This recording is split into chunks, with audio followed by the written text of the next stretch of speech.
BJP ప్రభుత్వం అధికారంలోకి వచ్చినప్పటి నుండి భారతదేశంలో విద్యా వ్యవస్థ చిన్నాభిన్నమైందని చిత్తూరు జిల్లా కాంగ్రెస్ పార్టీ అధ్యక్షుడు రమేష్ బాబు అన్నారు. శుక్రవారం ప్రెస్ క్లబ్లో నిర్వహించిన ప్రెస్ మీట్లో ఆయన విలేకరులతో మాట్లాడారు. నీట్ ప్రశ్నాపత్రాలు లీక్ అవడంతో ఎంతమంది విద్యార్థుల జీవితాలు నాశనమవుతున్నాయో కళ్ల ముందు చూస్తున్నామని అన్నారు. ఈ పరీక్ష విషయంలో ఒక విద్యార్థిని మరణించడం బాధాకరమని అన్నారు. నీట్ పరీక్ష మాత్రమే కాదు, ప్రభుత్వ ఉద్యోగాల కోసం జరిగే ప్రతి పోటీ పరీక్షలోనూ ఇలాంటి చేదు అనుభవాలే ఎదురవుతున్నాయని ఆవేదన వ్యక్తం చేశారు. బీజేపీ ప్రభుత్వం అధికారంలో ఉన్నంత వరకు విద్యా వ్యవస్థ అంధకారంలో ఉంటుందని అన్నారు. ఈ అంధకారం పోవాలంటే, విద్యా వ్యవస్థ మెరుగుపడాలంటే కాంగ్రెస్ పార్టీ మళ్లీ అధికారంలోకి రావాలని అన్నారు. కార్యక్రమంలో కాంగ్రెస్ పార్టీ నాయకులు టిక్కీ రాయల్ తదితరులు పాల్గొన్నారు. కాంపిటేటివ్ ఎగ్జామ్ కూడా గత 10-12 సంవత్సరాలుగా ప్రశ్నాపత్రాల్లో లీక్ అవడము, అనేక అవకతవకలు జరగడము మనము చూస్తూ ఉన్నాము. దీనికి ముఖ్య కారణము ఇప్పుడు కేంద్రంలో పాలిస్తున్నటువంటి బీజేపీ ప్రభుత్వము ప్రధానంగా మనం చెప్పొచ్చు. ఎందుకంటే గతంలో ఎప్పుడు లేని విధంగా ఈరోజు విద్యా వ్యవస్థ చిన్నాభిన్నమైందని మనందరూ చూస్తున్నాము. చిన్నాభిన్నమైనటువంటి ఈ వ్యవస్థని మళ్ళీ మార్చాలంటే అంత చిన్న విషయం కాదు. అనేక మంది జీవితాలు నాశనం అవుతున్నాయి. ఇటీవల చూసాము, నీట్ పరీక్ష లీకేజ్ వల్ల స్నేహ అనే అమ్మాయి ఆత్మహత్య చేసుకోవడం మనం చూసాము. అనేక మంది విద్యార్థులు బలి అవ్వడం మనం చూస్తున్నాము. కాబట్టి ఇటువంటి కుళ్ళిపోయిన వ్యవస్థని మార్పాలంటే మళ్ళీ మన భారతదేశంలో మళ్ళీ ఇటువంటి విద్యా వ్యవస్థ, మంచి విద్యా వ్యవస్థ రావాలంటే కూడా ఇటువంటి కిరాతకమైనటువంటి ఈ బీజేపీ ప్రభుత్వం ఉన్నంత కాలము ఎట్టి పరిస్థితుల్లో మార్పు రాదని మేము ఈ పత్రికా ముఖంగా తెలియజేస్తున్నాము. మళ్ళీ కాంగ్రెస్ పాలన వస్తే తప్ప మన దేశ భవిష్యత్తు, అదేవిధంగా యువత భవిష్యత్తు మెరుగుపడే అవకాశాలు లేదని మేము ఈ పత్రికా ముఖంగా తెలియజేసుకుంటున్నాము. ఇటీవల చూస్తున్నాము, ప్రైవేటు విద్యా సంస్థలు, అనేకమైనటువంటి విద్యా సంస్థలు వచ్చింది. వారి యొక్క దోపిడీ ఎలా ఉందంటే, మధ్యతరగతి పేద ప్రజల పిల్లల్ని కూడా, విద్యార్థుల్ని దోపిడీ చేసుకుని వాళ్ళ ఇష్టానుసారం ఫీజులు పెంచుకుంటూ నిలువు దోపిడీ, లక్షలాది మంది విద్యార్థులు వారి యొక్క జీవితాలు నాశనమయ్యే పరిస్థితి మనం చూస్తున్నాము. కాబట్టి ఈ విద్యా వ్యవస్థ మారాలి, ఈ ప్రైవేట్ వ్యవస్థ మారాలి. మళ్ళీ పూర్వవైపు తీసుకురావాలంటే, ఈ విద్యా వ్యవస్థలో సమూలంగా మార్పు తేవాలంటే కూడా మళ్ళీ కాంగ్రెస్ పాలన రావాలి. విషయం ఏమంటే, భారతదేశంలో జరుగుతూ ఉన్న ఎగ్జామ్స్ పైన, స్కాముల పైన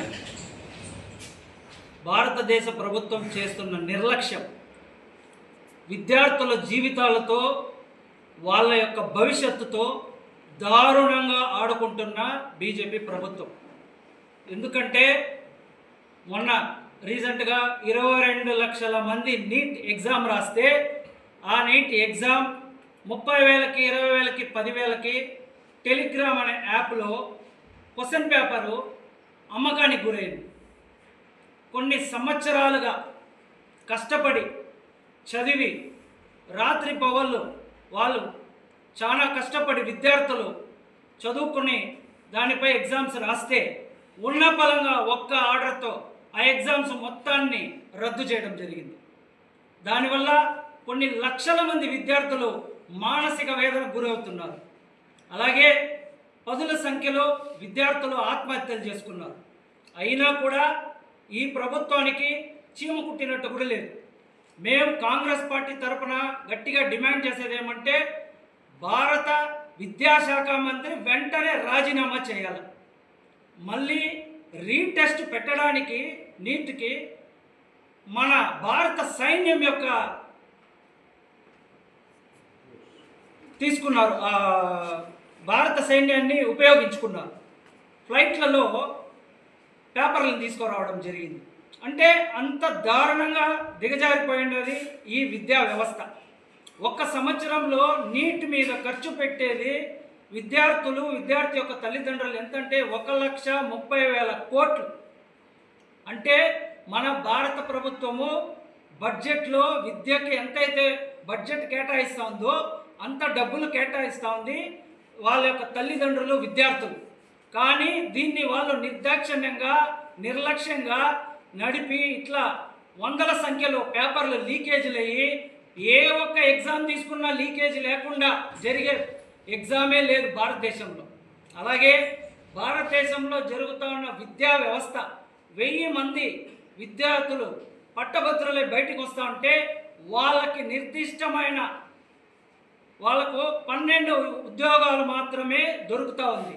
మిగిలిన 650 మంది దాకా వివిధ రకాలుగా సెల్ఫ్ ఎంప్లాయ్మెంట్ కానీ, గిగ్ వర్కర్లుగా కానీ, ఆటో డ్రైవర్లుగా కానీ ఇలాగ పోతూ ఉన్నారు. కాబట్టి దీని మీద భారత ప్రభుత్వము ఈ NEET exam, JEE exam, CBSE exam మీద కాకుండా ఈ విద్యా వ్యవస్థనే ప్రక్షాళన చేయాలని చెప్పి కోరుకుంటా రాహుల్ గాంధీ గారు దేశవ్యాప్తంగా ఒక ఉద్యమాన్ని స్టార్ట్ చేశారు. ఆ ఉద్యమం పేరే ఛాత్రోంకి గంజ్. దీని ద్వారా కోటా రాజస్థాన్లో విద్యార్థులతో ముఖాముఖి కలవడం జరిగింది. అలాగే రాబోయే రోజుల్లో కూడా ఇంకా కూడా మిగిలిన రాష్ట్రాల్లో కూడా రాహుల్ గాంధీ గారు పర్యటించి ఈ విద్యా వ్యవస్థని సమూలంగా మార్చమని పర్యటిస్తూ ఉన్నారు. దీని ద్వారా విద్యార్థులు భవిష్యత్తులో రాబోయే రోజుల్లో స్కిల్ డెవలప్మెంట్ చేసుకోవడం కానీ, లేదా వాళ్ళు ఏఐ ద్వారా రాబోయే తరానికి ఏఐ నేర్చుకోవడం కానీ ఇలాంటివి ప్రవేశపెట్టకుండా భారతదేశము ఇంకా కూడా పాత పద్ధతిలోనే ఈ ఎగ్జామ్స్ని జరిపించి విద్యార్థుల జీవితాలతో ఆడుకోకుండా చూడాలని చెప్పి కోరుకుంటా సెలవు తీసుకుంటున్నాను.